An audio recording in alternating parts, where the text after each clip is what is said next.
2020년 8월 27일 목요일 아침입니다.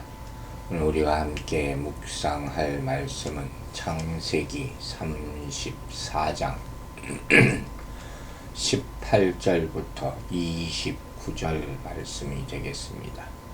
창세기 34장 18절 19절 말씀 읽겠습니다. 그들의 말을 하몰과 그의 아들 세겜이 좋게 여김으로 이 소년이 그 일 행하기를 지체하지 아니하였으니 그가 야곱의 딸을 사랑하느며 그는 그의 아버지 집에서 가장 존귀하였더라. 아멘. 자, 하몰과 세겜은 야곱의 아들들, 즉 할례를 받아야 한다. 그 제안을 수용을 합니다. 그렇게 한 이유가 19절에 기록되어 있어요. 이 소년이 그 일 행하기를 지체하지 아니하였으니 그가 야곱의 딸을 사랑함이며, 세겜은 디나를 정말로 이뻐한 것 같아요. 그래서 정황으로 보기에 앞뒤 좌우 가리지 않고 그냥 넙죽 그 제안을 받아들인 것이죠. 육에 어두워진 모습이. 그래서 야곱 아들들의 그 음모를 간과하는 그런 덫에 걸리게 되는 그런 정황입니다. 할례 후에 그들이 겪어야 할 고통은 아마 상상도 못했을 겁니다. 그래서 이렇게 성급한 판단이 큰 화를 불러일으킨 그런 모습이, 당장은 이제 얼씨구나, 내가 원하던 일대로 생각대로 다 지금 되어가는구나, 아마 이렇게 생각했을 겁니다. 여기서 이 세겜이라는 이름을 사용하지 않고 이 소년이 19절 이렇게 표현했어요. 소년, 인생 중에 가장 혈기왕성한 때, 또 쉽게 유혹에 빠지고 정욕에 어두워지는 그런 시기임을 암시하는 그런 단어죠. 특별히 이 소년, 이렇게 정관사까지 붙여서 자기 자신 하나의 정욕을 주체하지 못하고 무분별하게 행동함으로 그 성 전체가 엄청난 비극에 빠지게 만드는 장본인이 바로 그임을 강조하고 있는 것이죠. 자, 20절, 22절 보겠습니다. 22절까지. 하몰과 그의 아들 세겜이 그들의 성읍 문에 이르러 그들의 성읍 사람들에게 말하여 이르되, 이 사람들은 우리와 친목하고 이 땅은 넓어 그들을 용납할 만하니 그들이 여기서 거주하며 매매하게 하고 우리가 그들의 딸들을 아내로 데려오고 우리 딸들도 그들에게 주자.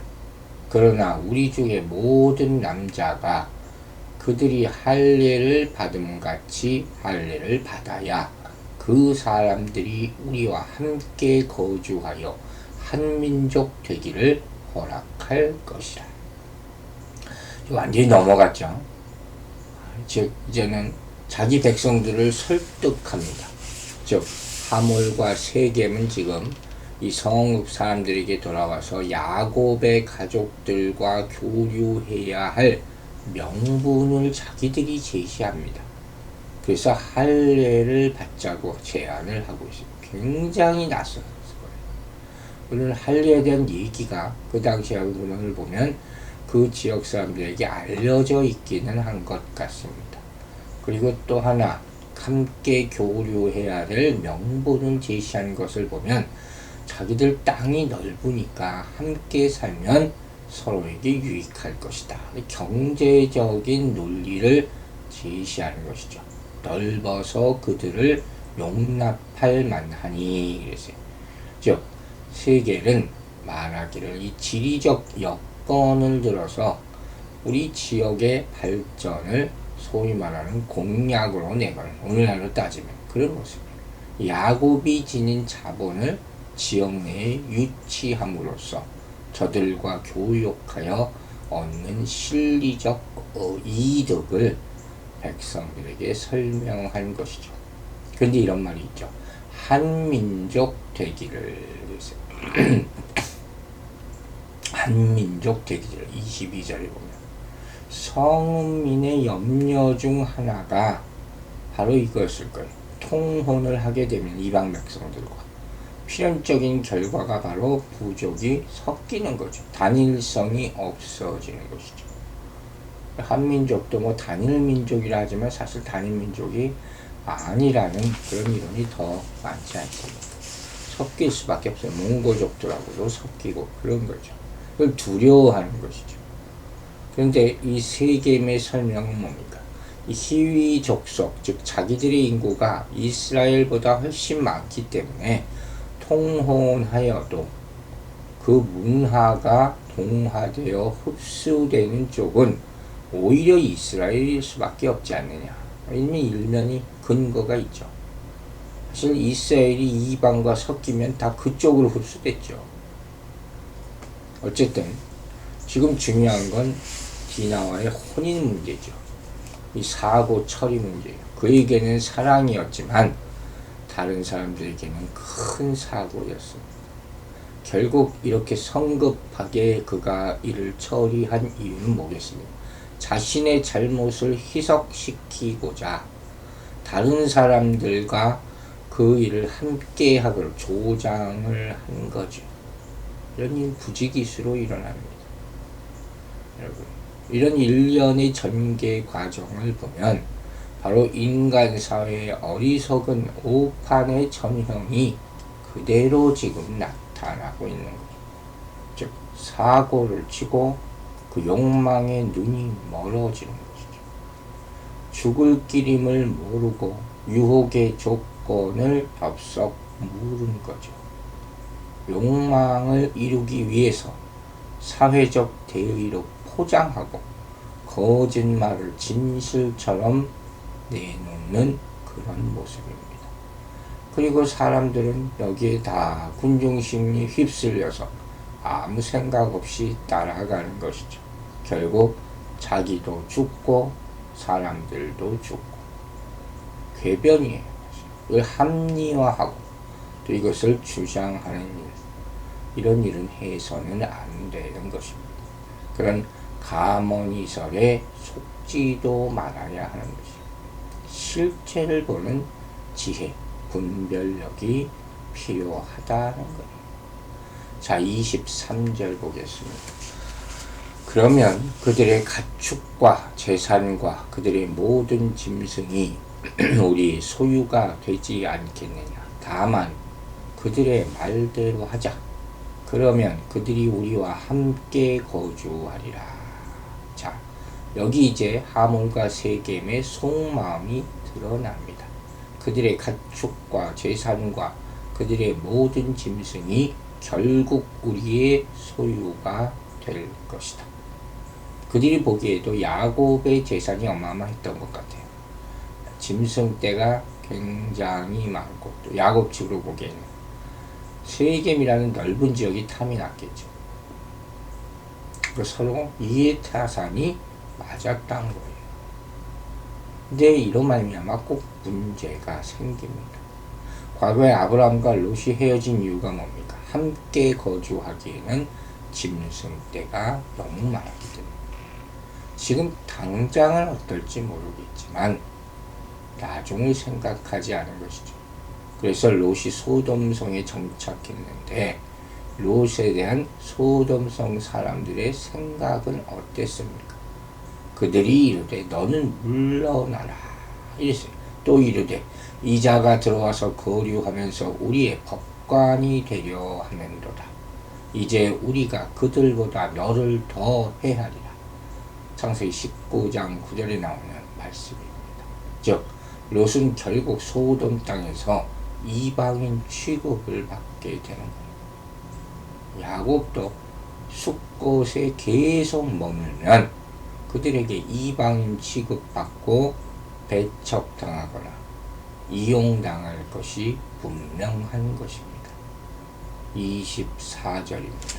성문으로 출입하는 모든 자가 하몰과 그의 아들 세겜의 말을 듣고 성문으로 출입하는 그 모든 남자가 할례를 받으며, 드디어 이제 일이 저질러졌어요. 모두가 이 세겜 남자 모두가 할례를 받게 되죠. 할례는 어제도 얘기했죠. 하나님이 아브라함에게 주신 언약의 표징, 이게 할례입니다. 창세기 17장 10절 11절에 나타나 있죠. 너희 중 남자는 다 할례를 받으라. 이것이 나와 너희와 너희 후손 사이에 지킬 내 언약이니라. 이렇게 나와 있어요.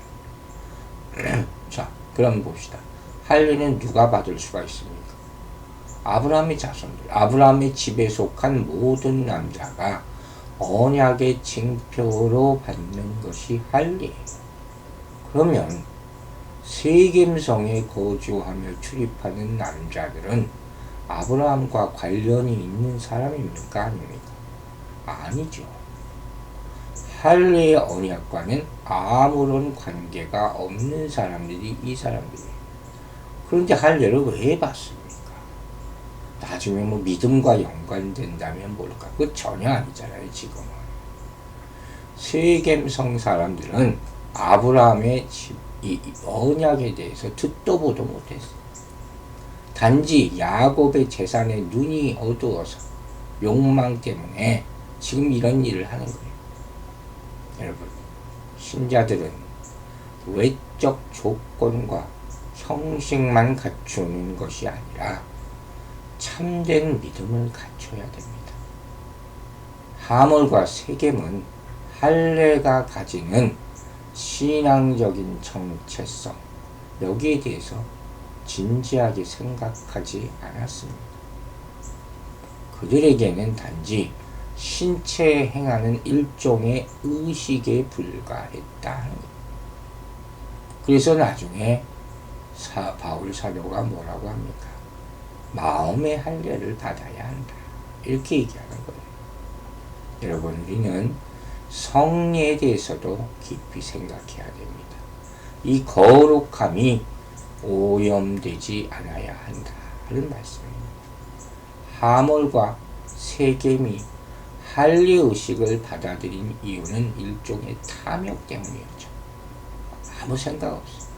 즉 이와 같이 그들은 잘못된 동기로 할례의식의 신앙적인 의미를 퇴색시키고 있는 것입니다. 어떤 분이 이런 얘기를 해요. 지금 교회가 점점 세속화하고 거룩함의 능력을 잃어버리는 이유 중 하나가 뭐냐? 바로 성례가 정당하고 거룩하게 집행되지 않기 때문이라 하는 것이 형식적이죠. 약식으로 들리고 거룩함과는 거리가 먼지. 그 의미도 설명되지 않고 있죠. 여러분, 하나님의 백성으로 받아들이는 이 성례 의식, 성찬과 세례죠. 이것은 정말로 그 받는 사람들이 참된 믿음으로 받아야 할 줄로 믿습니다. 검증이 필요하다 하는 것이. 단지 여기 보는 대로 인간관계를 통한 유익이나 경제적인 이득, 친한 사람들과의 만남, 문화적인 호기심, 이런 이유 때문에 교회에 나오는 사람들이 너무 많습니다. 교회는 성도들의 신앙을 검증해서 세속화의 물결을 막아야 하는 것입니다. 그래야지 교회를 유지할 수 있는 것이에요. 하나님의 교회 말입니다. 25절, 26절 읽겠습니다. 제3일에 아직 그들이 아파할 때 야곱의 두 아들 디나의 오라버니 시몬과 레위가 각기 칼을 가지고 가서 몰래 그 성읍을 기습하여 그 모든 남자를 죽이고 칼로 하몰과 그의 아들 세겜을 죽이고 디나를 세겜의 집에서 데려오고, 제3일에 그들이 아파할 때 이제 표피를 제거한 수술을 할 거 아니에요. 염증과 열이, 고열이 아주 최고조로 이를 때, 가장 거동이 괴로울 때입니다. 그러므로 이 표현은 세겜성 사람들에게 곧 닥칠 재앙을 암시해주는 그런 말씀이라고 할 수 있습니다. 그들이 고통 중에 있을 바로 그때 디나의 오빠 시몬과 레위가 칼을 가지고 성읍에 들어와서 하몰과 세겜뿐만 아니라 모든 남자를 다 죽이고 디나를 데려옵니다. 야곱은 나중에 가서 이 세겜성에 대한 기습 공격을 주도한 시몬과 레위를 질책을 합니다. 그리고 이후에 자신의 유언에서도 다시 한번 언급합니다. 시몬과 레위는 형제요, 그들의 칼은 폭력의 도구로다. 내 혼아, 그들의 모의에 상관하지 말지어다.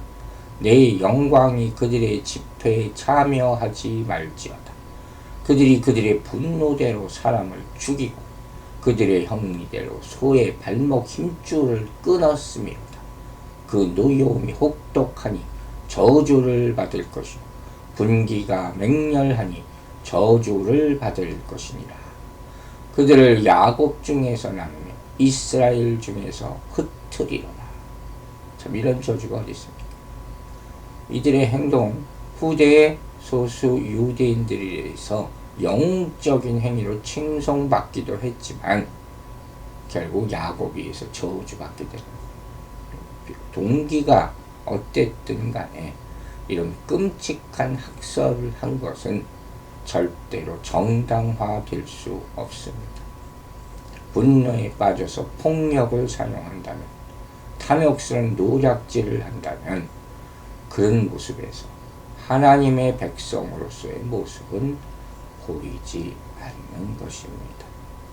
우리는 항상 하나님이 행하시는 의식에 의미를 깊이 생각하며 인간적인 욕망 때문이 아니라 거룩함으로 또 믿음으로 받아들여야 할 줄로 믿습니다. 기도하겠습니다.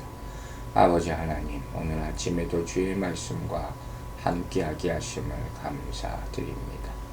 하나님이 일을 하는 데 있어서 형식에 빠지지 말게 하여 주시고 그 의미를 깊이 묵상하면서 항상 주의 거룩함 가운데 우리가 머물게 하여 주시옵소서.